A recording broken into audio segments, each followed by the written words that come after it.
Monsieur Schneider, vous avez la parole.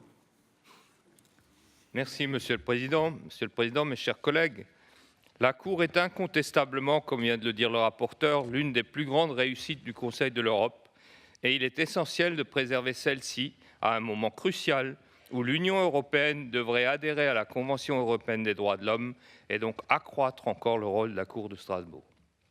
Défendre la Cour ne signifie naturellement pas pratiquer la politique de l'autruche et nier tous les problèmes. Le seul résultat serait de voir la rumeur remplacer la discussion et porter alors un tort considérable à la crédibilité de l'institution que l'on prétendrait défendre ainsi. La Cour n'échappe pas à cette logique et je félicite M. Šilewicz pour son rapport qui aborde ouvertement les interrogations qui se font jour ici ou là sur l'indépendance de la Cour et traite plus particulièrement de régime de sécurité sociale et de retraite des juges et privilèges et immunités qui leur sont accordés et du recrutement et du rôle du greffe.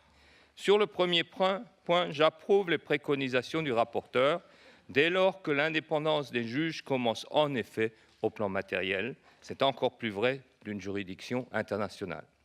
Je partage également le souci du rapporteur de voir les États membres qui ne l'ont pas encore fait ratifier le 6e protocole additionnel sur les privilèges et immunités du Conseil de l'Europe. Je suis de même sensible au souci de la Commission des questions juridiques de se pencher sur le statut des anciens juges après la fin de leur mandat, même s'il ne me paraît guère aisé d'y répondre en pratique. Avant d'aborder la question du greffe, j'aurais, monsieur le rapporteur, une question purement formelle. Vous avez présenté une proposition de résolution et de recommandation, l'une étant sur bien des points la réplique de l'autre. Pourriez-vous nous préciser le sens de votre démarche ? Sous réserve de vos explications, j'ai en effet le sentiment que la grande majorité de vos préconisations concernent le comité des ministres et appellent donc une recommandation plus qu'une résolution. Vous vous penchez de manière approfondie sur le greffe de la Cour. C'est en effet une question fondamentale, compte tenu du rôle clé joué par le greffe, ne serait-ce qu'en raison du nombre de décisions et arrêts rendus chaque année par la Cour. Pour 2013, 93 396.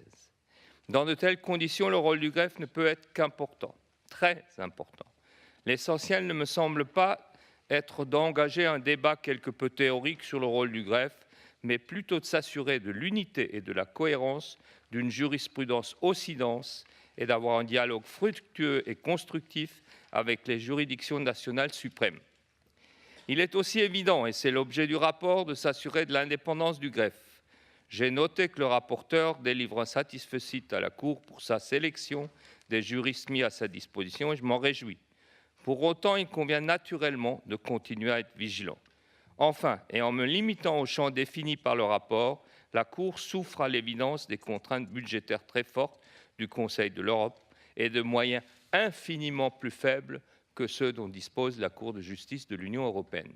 Et ce même s'il est vrai que la Cour bénéficie d'une grande priorité au sein de notre organisation. Je vous remercie pour votre attention.